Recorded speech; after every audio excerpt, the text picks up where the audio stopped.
आश्चर्य होगा सुन करके, संपूर्ण पूरी भागवत में श्री सुदामा जी का नाम नहीं है। राधा रानी का और सुदामा जी का, ये दो नाम आपको पूरी भागवत में नहीं मिलेंगे। आप कहेंगे कारण? हमारे शास्त्रों में कुछ नामों को लेना निषेध बताया गया, जैसे कि पति का नाम नहीं बोलना चाहिए, पत्नी का नाम नहीं बोलना चाहिए, एक पुत्र घर में हो उसका नाम नहीं बोलना चाहिए, गुरुजनों का नाम नहीं बोलना चाहिए, अपना नाम नहीं बोलना चाहिए स्वच्छंद अपने मुख से, बहुत रेयर हो तो ही बोलना चाहिए। और हम जिसका बहुत सम्मान करते हैं, बहुत प्रेम जिसके प्रति हमारा आदर सम्मान रहता है, उसका भी स्पष्ट नाम उच्चारण नहीं करना चाहिए। स्वच्छंद नाम बोलने में आयु घटती है, ऐसा शास्त्र आज्ञा है। इसलिए ये कुछ नामों के लिए निषेध बताया गया, दोष होता है। इसलिए प्राचीन काल में पत्नियां पति का नाम नहीं बोलती थीं, पति भी पत्नी का नाम नहीं बोलते थे, कुछ अन्य उनसे बुलाते थे, क्या बोलते हैं, बहानों से। पर अब सब खुल के ही बोलते हैं। कुछ मर्यादाएं होनी चाहिए। कुछ बंधुओं, संकोच जो होता है ना, संकोच ये गहना है मानव का, इसको पहन के रखा करो कभी कभी। वेदव्यास जी महाराज ने अत्यंत सम्मान किया है सुदामा जी का, इसलिए उनका स्पष्ट नाम नहीं लिखा, केवल ब्राह्मण कहकर के बुलाया। कृष्णस्यासीत् सखा कश्चित् ब्राह्मणो ब्रह्मवित्तम विरक्त इंद्रियार्थेषु प्रशांतात्मा जितेंद्रिय। भगवान का एक सखा है। सुदामा नाम तो विद्वानों ने रख दिया सुदामा जी का। अच्छा, सुदामा नाम का अर्थ क्या होता है? सुदामा मतलब जो सुंदर दाम वाला है, उसको सुदामा कहते हैं। सुदामा जी पे तो दाम ही नहीं थे, तो फिर नाम सुदामा क्यों रखा?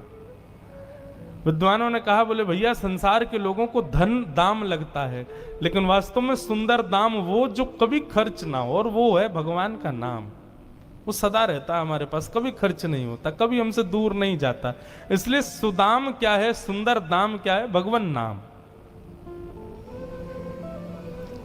आप कहोगे दाम से तो वस्तुएं खरीदी जाती हैं, भगवान के नाम से भी कृपा खरीदी जाती है, भगवान के नाम से भी ज्ञान, वैराग्य, विरक्ति, विवेक, ये सब भगवान नाम से ही खरीदा जाता है। इसलिए वह भी दाम है और सुंदर दाम है, इसलिए सुदामा भगवान के सखा है। मित्र और सखा, इन दोनों में अंतर क्या होता है?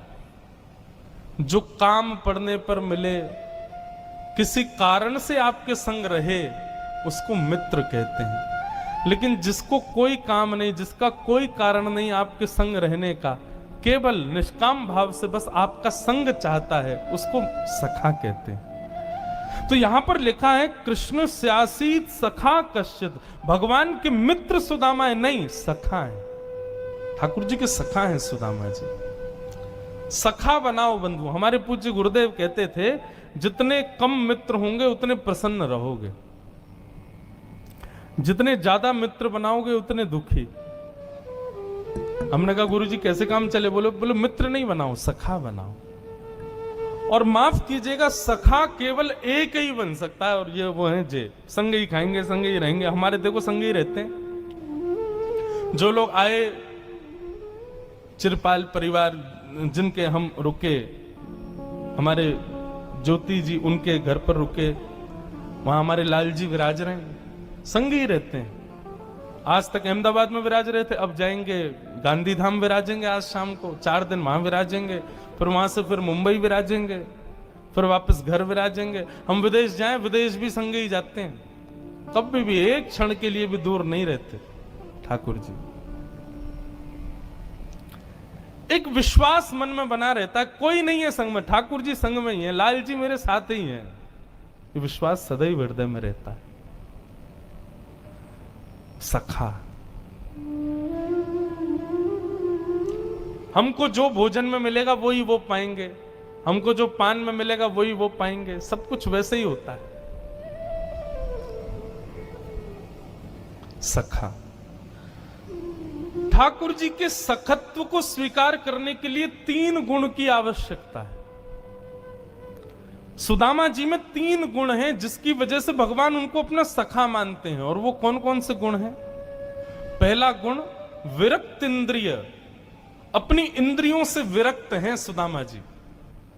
मतलब इंद्रिय कोई भी इच्छा करे पर देना उसको वही है जो भगवत संबंधी है। मतलब कानों की इच्छा हो रही है कि मुझे कुछ संगीत सुनना है, पर सुदामा जी कानों को वही सुनाते हैं जो भगवत संबंधी वार्ता हो, ठाकुर जी के कीर्तन हो, ठाकुर जी का संगीत हो, ठाकुर जी की कथा हो।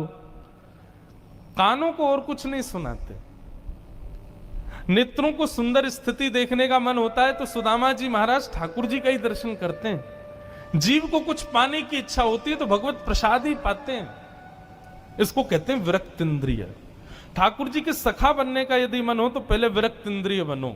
अपनी प्रत्येक इंद्रिय से भगवत वस्तु ही स्वीकार करो, उसके अतिरिक्त कुछ भी मत लो। ठाकुर जी के सखा का दूसरा लक्षण होना चाहिए प्रशांत आत्मा। प्रशांत आत्मा मतलब शांत भी नहीं, अत्यंत शांत। जितना हो सके कम बोलो, मौन रहो। बंधुओं, 2 चीजों से मानव कम होती है, एक तो बहुत खाने से और एक बहुत बोलने से। बहुत अन्न सेवन करने से भी आयु कम होती है और बहुत ज्यादा सांसारिक चर्चाएं करने से भी आयु कम होती है। एक बार मैं कहीं ये बात बोल रहा था तो एक व्यक्ति आया मेरे पास, बोले महाराज जी आप बोल रहे थे बहुत बोलने से आयु कम होती है। मैंने कहा, बोले आप तो 4 घंटा बोलते ही रहते हो, चुप ही नहीं होते, 1 मिनट के लिए शांत नहीं होते, तो आपकी आयु तो बहुत जल्दी कम हो जाएगी। मैंने कहा हो जाए तो बढ़िया है, लेकिन भैया मेरी बात सुनो। मैंने एक दिन शायद कथा में कहा था, व्यक्ति यदि मौन रहता है लेकिन मौन के बीच में भगवान नाम बोले तो उसका मौन टूटता नहीं है। क्यों? भगवत वार्ता, भगवत चर्चा और भगवान नाम, इसका मतलब भी मौन ही माना जाता है। ये कभी बोलने में काउंट नहीं होता। मैं 4 घंटे रोज बोलता हूं, लेकिन सत्य बता रहे हैं ये कभी काउंटिंग नहीं होती होगी कि इंद्रेश कितना बोला। क्यों? क्योंकि कोई फालतू चर्चा थोड़ी करी, कोई संसारी चर्चा थोड़ी करी। कौन कौन प्रधानमंत्री बनना है आपके यहाँ, कौन एमएलए है, कौन एमपी है, कौन क्या कर रहा है, कौन उद्योगपति, कौन कितना कमा रहा है, टर्नओवर कितना चल रहा है। अरे उसको देखा, वो तो बड़ा वैसा है, ऐसा है, गली के लोग ऐसे। ये सब सांसारिक बातें थोड़ी कर रहे हैं हम यहाँ बैठ के, भगवत चर्चा कर रहे हैं। इसलिए ये वाणी, ये शब्द मौन ही माने जाएंगे।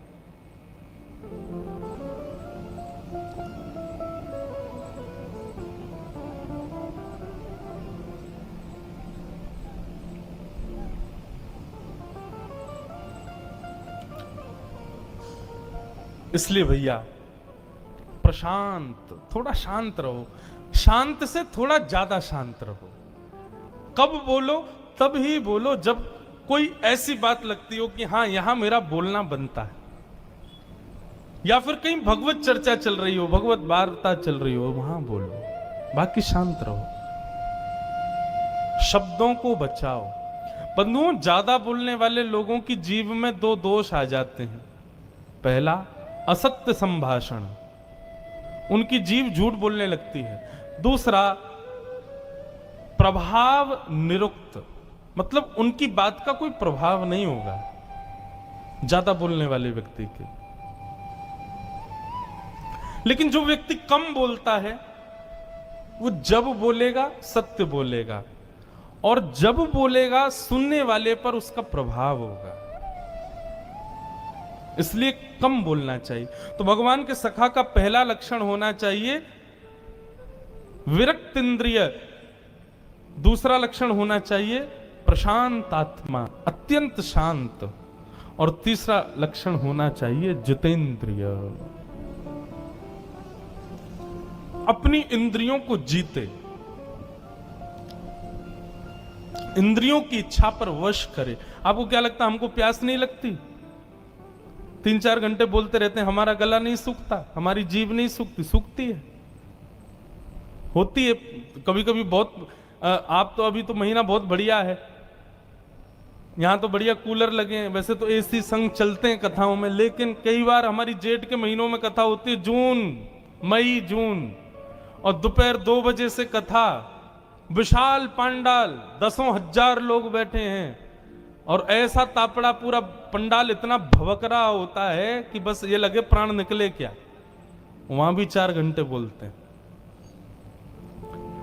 लेकिन निश्चित मानिए, कथा जितनी देर मन लगा के चल रही होती उतनी देर इच्छा ही नहीं होती।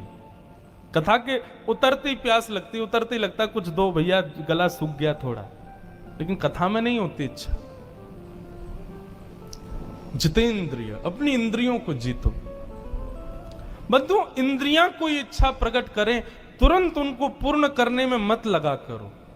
मैं इतने कैसे परिवारों को जानता हूं। एक परिवार है बंबई का, वो शॉपिंग करने दुबई जाते हैं और वृंदावन केवल लस्सी पीने आते हैं, अमृतसर केवल कुलचा खाने जाते हैं, चेन्नई केवल इडली डोसा खाने जाते हैं। उनको पता चल जाए कलकत्ता से कोई आ रहा है तो भैया सुनो, वहां पे ना खजूर वाले रसगुल्ला मिलते, वो लिया ना। अरे मैंने कि यार कितना चटोरे हो तुम, तुम्हारी जीव 24 घंटा इसी में लगी रहती, कौन कहां से आ रहा है, वहां से कुछ लिया वे। ऐसे लोगों को ठाकुर जी कम मिलते हैं। ठाकुर जी सखा है, और सखा एक प्रकार से जितेंद्रिय होना चाहिए। अपनी इंद्रियों पर थोड़ा निग्रह करना सीखो, थोड़ा उस पर विजय करो, जीतो। जितेंद्रिय। अच्छा एक बात बताऊं, ये व्रत जो लोग करते हैं, सोमवार का, मंगलवार का, एकादशी का, प्रदोष का, मेरी कही एक बात मान लीजिए। आप व्रत में आप क्या करते हो? अन्न नहीं खाते। लेकिन ऐसा व्रत किस काम का? कूटू की पकौड़ी, कूटू की कचौड़ी, और महाराज उसमें भी वो बनता है, क्या बोलते हैं उसको, समा की खीर, और उसके खिचड़ी, और जे महाराज इतने सारे। मुझे ऐसा लगता है कि बेचारा रोटी सब्जी से जितनी कैलोरीज नहीं बढ़ाता होगा, एकादशी वाले दिन ज्यादा कैलोरीज बढ़ती होंगी उसकी, इतना खाता तला हुआ। अरे भाई व्रत करना है, व्रत का मतलब होता है एक दिन फल पे रहो, फलाहारी रहो। लेकिन बंधुओं, मुझे ऐसा लगता है अब थोड़ा व्रत का नियम बदलना चाहिए। व्रत कैसे होना चाहिए? आप अपने दुर्गुण देखो, आपके अंदर दुर्गुण क्या है, कौन कौन सी आदतें ऐसी हैं जिसको आप रोज करते हो, नहीं छोड़ पाते, उसका त्याग करके देखो एक दिन। अगली एकादशी मैं ये खाए बिना रहता नहीं, मैं इसको नहीं खाऊंगा, मैं ये नहीं करूंगा, धीरे धीरे ऐसा करो। और सबसे बढ़िया व्रत बताऊं, कहां गया, कहां गया जेरा, अगली व्रत पे इसको मत चलाना, एक व्रत इसका करो। अगले व्रत में क्या नियम लिया, आज हमारी एकादशी, बोले क्या, बोले आज हम इसको नहीं चलाएंगे, पूरे दिन देखना ही नहीं है क्या हो रहा है इसमें। लेकिन ऐसा नहीं होना चाहिए कि फोन में मन तो लग रहा है कि यार थोड़ा देख लेते, थोड़ा रील्स देख लें, थोड़ा व्हाट्सएप देखें, क्या जा रहा होगा, क्या हो रहा होगा। यूएस से कभी आते हैं, 16-17 घंटे का फ्लाइट होता है। कई लोग इतने विचलित रहते हैं हवाई जहाज में, वो एयर होस्टेस के पास जाएंगे, वो वहां पर भी वाईफाई कनेक्ट कर लेते हैं फोन में भी, बोले यहां पर भी हमारा नेट चलता रहे, बिना नेट कैसे रहेंगे। सतयुग, त्रेता, द्वापर, कलयुग, 4 युग हैं। सतयुग में प्राण बताए जाते थे अस्थियों में, हड्डियों में, इसलिए सतयुग में बहुत जल्दी प्राण नहीं निकलते थे लोगों के। त्रेता में प्राण आ गए मांस में, द्वापर में प्राण आ गए त्वचा में, और कलयुग में प्राण बाहर आ गए अन्न में। अन्न नहीं खाए व्यक्ति तो निश्चित है कि ज्यादातर लोग बिना अन्न के जी नहीं पाते, पर घोर कलयुग में प्राण चले गए हैं फोन में। कभी कभी मुझे लगता है कि आने वाले 10-15 और साल जब निकल जाएंगे ना, 20-25 साल और हो जाएंगे, तो कभी किसी को, जैसे प्राचीन काल में कोई ईर्ष्यालु व्यक्ति किसी को मारता था तो जहर दे देता था या कुछ भी कर देता था, आने वाले 10-15-50 साल बाद मुझे लगता है उसका ऐसा होगा, इसका फोन चुरा लो, रात में सोए सुबह उठे इसको फोन ही नहीं मिले, क्या होगा, अटैक पड़ जाएगा, मर गया, प्राण निकल गए, कहां चला गया मेरा फोन।